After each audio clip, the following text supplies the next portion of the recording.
the surprising benefits of living in alignment.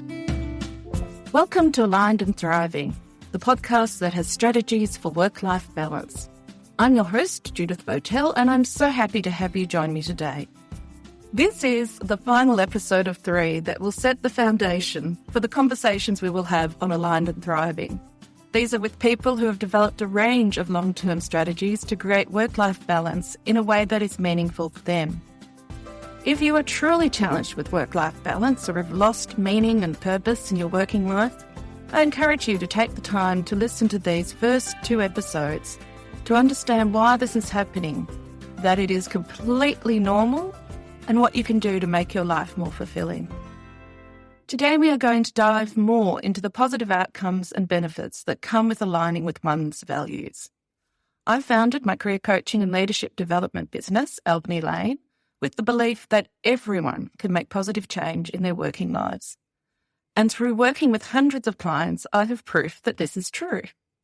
On completion of our 6-session program, our clients report a greater level of satisfaction with their working lives, from very unsatisfied or unsatisfied to very satisfied or extremely satisfied. Many have changed jobs, securing promotions, and/or more flexibility and better work-life balance. Some have secured senior or executive roles or have become leaders in their sector or community. Others have started businesses, monetizing their creativity. Some have embraced a lifestyle change or a long-held dream. What they all have in common is that they are navigating the challenges of a working life with greater ease due to having connected to an intrinsic and emotional level to what is most important to them. So what else can alignment with your values provide you beyond a more satisfying working life? Well, let's dig in. The results may surprise you. First off, I wanted to share with you some of the findings by researchers into how values can improve your mental and emotional well-being. By understanding the neuroscience and the evidence, we can trust this approach works beyond the pop psychology articles that may be clogging up your social media feeds. Note that this will be a lay person's explanation, so feel free to provide comments if I get things wrong, or if I got something right. That would be great. So first of all, values are associated with the brain's reward systems, particularly the mesolimbic dopamine pathway. Remember the emotional regulating parts of our brain, the nucleus accumbens, and the ventral medial prefrontal cortex that we spoke about in episode 1. When individuals act in alignment with their core values, it activates reward circuits in the brain, leading to feelings of pleasure and reinforcement. This contributes to a sense of purpose and satisfaction. Secondly, decision-making processes related to values are often mediated by the prefrontal cortex. So engaging in activities that reflect one's values has also been linked to increased prefrontal cortex activation. This brain region is crucial for executive functions, including self-control, goal setting, and emotional regulation. So aligning with our values connects our limbic system and our prefrontal cortex, our feeling and our logical thinking parts of our brain. This is essential for emotional regulation and well-being. A third benefit is that values can reduce stress and strengthen our resilience. Neurobiologically, this may involve dampening the activity of the amygdala, a brain region involved in the processing of stress and emotions. That is the part of our brain which triggers our fight or flight response and disconnects the feeling and thinking parts of our brain. It also triggers the production of adrenaline and cortisol, which can be harmful to our internal systems over time. By calming the amygdala before it starts this response, we are more likely to deal effectively with challenges and problems that come our way. And finally, consistently engaging in activities aligned with one's values may contribute to long-term changes in brain structure and function through neuroplasticity. The brain can adapt and reorganize itself based on experiences. Living by one's values may lead to enduring changes in neural pathways associated with well-being and positive emotions. It's essential to keep in mind that individual experiences can vary, and more research is needed to fully understand the intricate neural mechanisms underline the relationship between values and mental and emotional benefits. It's not a magic bullet and will not solve everything. Systemic and social justice issues like access to mental health care will continue to impact us at an individual and population level. And as a consumer of mental health services, I know that a variety of interventions are often required to support good mental health, including medications and other therapies. The next area of benefit I want to explore is how your values can improve your relationships with others and promote more meaningful connections. Being with people who share our values make communication, conflict resolution, problem solving, and decision-making much more straightforward. If our values are unaligned with the people around us, we may experience greater frustration, feel misunderstood, and generally disconnected, even lonely or isolated. Not everyone can be our soulmate, but having values in common can make for smoother and easier friendships and intimate relationships.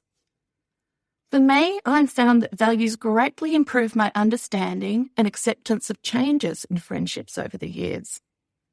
One of my greatest friends is someone who I met in university, and we shared a lot of values back then, mostly around fun, friendship, humour, adventure. We did lots of great stuff together and kept our friendship going even when we both travelled the world and began our independent lives living in different cities. Whilst our friend groups, personal lives and life challenges were very different, we kept our connection due to those underpinning of values, including a high value associated with the value of friendship itself. However, over time, our lives changed. We went from being single to partnered and began journeying into the world of assisted reproduction and infertility treatment. For my friend and her husband, the result were 3 babies, including twins, all born within 3 years. And for my partner and I, it was a string of miscarriages and the decision to stop trying for a baby and deal with the damage this journey had on our respective mental health. After this happened, we were out of contact for a few years, both occupied with personal challenges and prioritising what was most important to us. But the good news is that we eventually reconnected and began to revive our friendship. However, this time our life experience had brought us to be aligned to a whole new set of values than the ones that brought us so much reward in our uni years. Now we shared values of kindness, compassion, courage, authenticity, and yes, friendship. I may have a stronger alignment to making a difference. My friends might be stronger to community.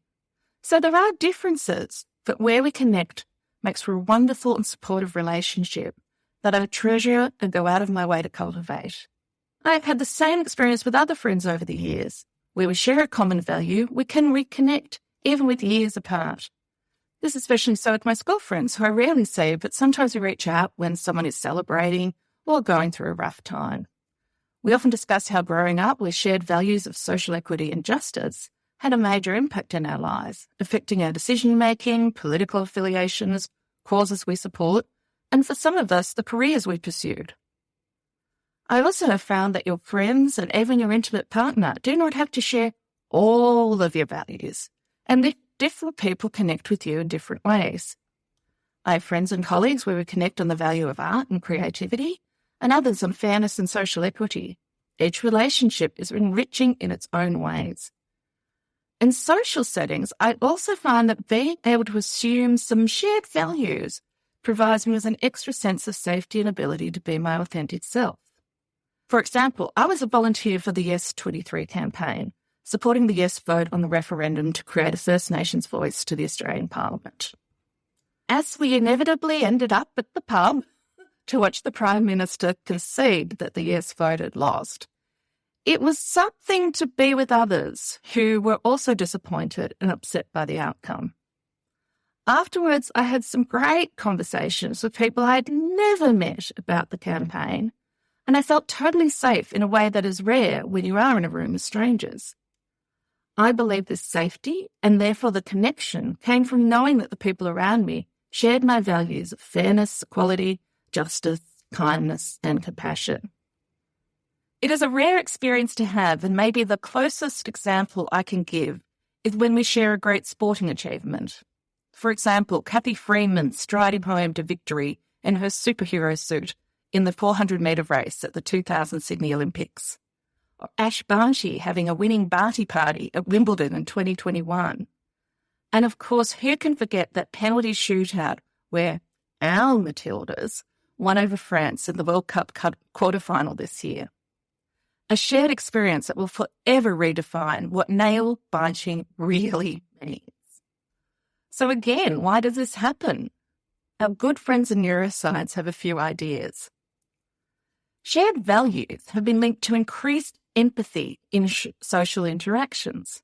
Mirror neurons, specialized cells in the brain that activate both when we perform an action and when we observe someone else performing that action, may play a role. When individuals share values, it can lead to a stronger emotional connection, as mirrored neural responses contribute to understanding and resonating with the feeling of others. Values-aligned interactions have also been associated with the release of oxytocin, often referred to as the bonding hormone or love hormone, a feel-good hormone. Oxytocin is linked to social bonding, trust, and positive social interactions. Values can also play a crucial role in conflict resolution within relationships. The prefrontal cortex, involved in decision-making and impulse control, is activated when individuals consider and navigate conflicts in line with their values. As we now know, this region of our brain helps in regulating emotions, understanding different perspectives, and finding mutually beneficial solutions.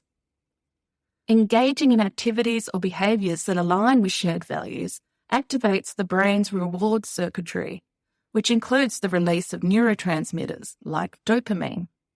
When these rewarding experiences occur within the context of a relationship, it can enhance relationship satisfaction. This neurobiological reinforcement contributes to positive feelings and a sense of fulfillment in the relationship. And finally, values may contribute to neural synchronization. This is where the brain activity of individuals in close relationships become more synchronized. When individuals share values, their neural patterns may align more closely, fostering a sense of connection and understanding in the relationship. Let's take a quick break. Don't miss a single episode, so subscribe to Aligned and Thriving now to unlock a world of inspiration and practical strategies. And if you have subscribed, why not check out our IG account or join our community to navigate your own way to a happier and healthier working life.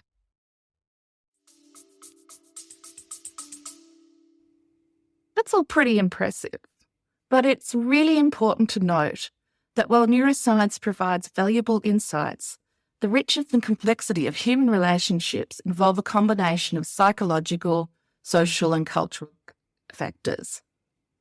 Also, we have not explored how values alignment interacts with forms of neurodiversity, such as autism or ADHD and dyslexia. I personally have just not found much literature about how neurodiversity and values alignments interact on an individual level in terms of neuroscience. But again, I'm not a neuroscientist, but just an interested layperson. So if somebody else has found any articles that do connect the two, I would be really interested in hearing about it or seeing them. So this is a call out to the neuroscientists, the psychiatrists, the psychologists, or anyone else who's in this field of research to just please get in touch. But I have found plenty of articles encouraging workplaces, educational institutes, and community leaders to take a neuro-affirming approach to developing cultures and networks where neurodiversity is valued rather than something to be fixed. This is how values can be used in a social context to promote pro-social behaviours that may support and be part of major social change. So this is the third surprising benefit of aligning with your values. Going back a bit now to the early part of the 21st century, where many social researchers in the West were concerned about the increasing fracturing of social values, the perceived drop in social cohesion, and the rise of increasing fundamentalism and separatism in political movements. Of even greater concern was the lack of action on major global issues like climate change, despite the warnings of catastrophic outcomes for the planet and humanity if action was not taken. Research by the Common Cause think tank in the UK at this time found that there was a perception of a major values gap in society. That is, 77% of survey respondents believed that their fellow citizens prioritise selfish values over compassionate ones. And institutions, including media, schools, politicians, were sent to be reinforcing these attitudes, leading to a misconception that they were promoting self-interest. And remember, this research was done pre-Brexit, which highlighted a deep generational and geographic division in the UK.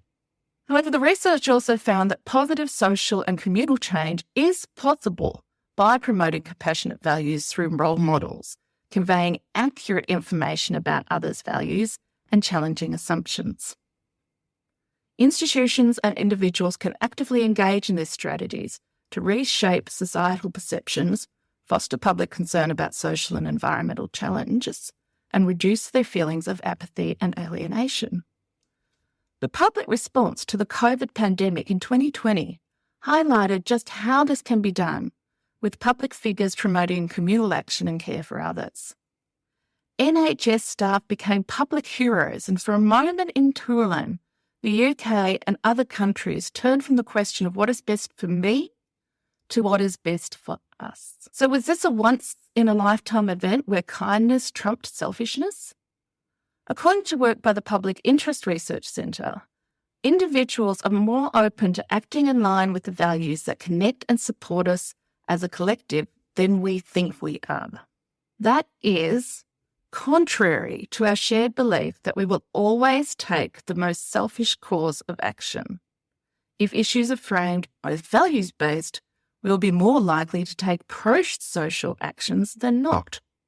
It is the campaigns that trigger fear-based responses, like threats to security, be that personal, financial, or communal, that encourage us to act in our self-interest. So how does this work? How can our shared or community values support pro-social actions and contribute to major social change? Well, community values establish shared norms and expectations for behaviour. When individuals within a community align their action with shared values, it creates a social environment where pro-social actions are encouraged and expected. This collective reinforcement helps shape a culture of kindness, cooperation and empathy. Think recycling your bottles and cans, a communal action every bin night. Community values also contribute to the formation of social identity and a sense of belonging. When individuals feel connected to a community that upholds values such as cooperation, altruism and social justice, they are more likely to engage in pro-social actions to strengthen their sense of belonging and contribute to the well-being of the community. Think about how we respond to national disasters like the 2019 bushfires, with huge levels of donations to assist the care of those stripped of necessities. Pro-social actions are often reciprocated within a community that values cooperation and mutual support. The expectation of reciprocity fosters a cycle of pro-social behaviour, where individuals are more willing to contribute to the community, knowing that their actions are likely to be reciprocated by others. This creates a positive feedback loop that strengthens community bonds. Again, our response to national disasters is done with the sense that it could be any of us, and we connect to the common humanity of human frailty and to the experience of people impacted by the disaster. But compare that to the political messaging and how it can dehumanise people in need due to perceived personal failings. Members in our community can be labelled as homeless, addicts, dole bludgers, housos, refos, etc., not as people, but as problems. And in those cases, our generosity and our giving and our willingness to self-sacrifice for the benefit of others is considerably lessened. Community values also exert a normative influence, shaping individuals' behaviours through basic social pressure. When pro-social actions align with the prevailing community values, individuals are more likely to conform to these expectations. The normative influence can drive widespread pro-social behaviours as individuals seek to adhere to the valued norms of their community. We saw this with COVID, where expectations of mask wearing, social distancing, staying home when ill were promoted as something we could do to support each other. It was fear-based messaging and misinformation that created anti-vaccine movements that remain, thankfully, in the minority. And finally, communities that share values supporting social justice and positive change can mobilise collective action. When a critical mass of individuals within a community embraces values such as equality, environmental sustainability, or human rights, it can lead to organised efforts for major social change. These collective actions have the potential to influence policies, challenge systemic issues, and drive broader societal transformations. Systemic change takes time and consistent effort, and the results are often not immediate or terribly exciting. There is limited dopamine reward from the results. That is why framing collective actions as aligned with personal or altruistic values can provide a sense of fulfillment in the action, even if it is not immediately connected to a result.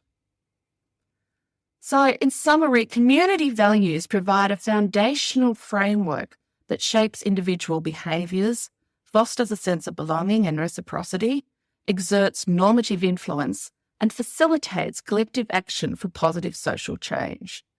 And it works with our shared biology and intrinsic humanity. So these are some of the surprising benefits that come from understanding our values and the personal and communal power of being in alignment with these values. Improved personal well-being, stronger connections and relationships, opportunities for social action and community development, which is why I encourage you to discover your personal values and understand your own vision for what you want to create in your life. Becoming aligned with your values is one of the most powerful strategies you can employ to effect greater balance in your life. And I know this from personal experience. As I shared in episode 1, I was once a burnt-out government executive, experienced maximum work-life stress and very little balance. Major physical and psychological conditions forced me to reevaluate what was most important to me. I realised that I'd been living by the expectations of others at my personal expense. By living in fear of disapproval and rejection, I'd built a prison around my essential self. By outward appearances, it was a comfortable and even a successful prison, but it kept me trapped, miserable, and in the end at risk of ruining my life. I was very fortunate and privileged to have the chance to stop and review my priorities before it got any worse. And that led me to setting up my coaching practice, where I support others to create their version of an ideal working life. Now, working for myself did not happen overnight. It took years of retraining, supervision, and working on many other projects and with other organisations to realise this dream. And there are lots of moments of fear and anxiety that this would never work. There are also lots of people who will prey on you in these moments and promise you the moon if you buy into their sales funnel or systems. And these never work for me or most people. They are kind of the diets of the business world. So what did work for me is reviewing and revisiting my values and using those as a base to create a vision for my coaching practice, and doing this over and over again over the past 10 years. For those of you who are curious, the core values of Albany Lane, my coaching company and service, are courage and compassion, and they have supported me for over 10 years. Courage means to keep going, following my inner guidance and principles, and to keep talking about the benefits and importance of creating better working lives. Compassion for myself when I fail to meet my high expectations, and compassion for others as they do their own self-evaluation and make changes in their working lives. The journey of Albany Lane's development has had many challenges, and it probably will never feature in a Harvard Business Review article or put me on the Forbes wealth list. But it has made money for myself and my family, introduced me to wonderful people, developed some incredibly strong partnerships, taught me more about myself than maybe I cared to know, and I believe, and have the evidence, that it has been a platform to do some useful things in the world, and that's good enough for me. Plus, it allowed me to look after 2 old dogs at the end of their life, be home when my husband gets off work, which is something he likes, travel to my hometown to see friends and family, indulge in my own reading passions, and look after my mental health, plus exercise at a level that works for me. Finally, it's led me to this podcast, Aligned and Thriving. Every Monday morning, you can start your week with a new mentor who will share with us their story and strategies for balancing work and life and aligning with their values. I can't wait to introduce you to these amazing people from different generations, geographic locations, life experience, and personal identities. These are people who are interesting, passionate, and creative, and some of whom may share similar challenges to you. Intensive careers. Some of these guests may also share similar challenges to you. Having intensive careers, parenting, caring for others, being in a challenging workplace, having financial issues, or living with disability, neurodiversity, or chronic health issues. So join me on this journey as I have the pleasure of connecting with a wide range of individuals who have their own tales of what work-life balance looks like for them and what it might look like for you.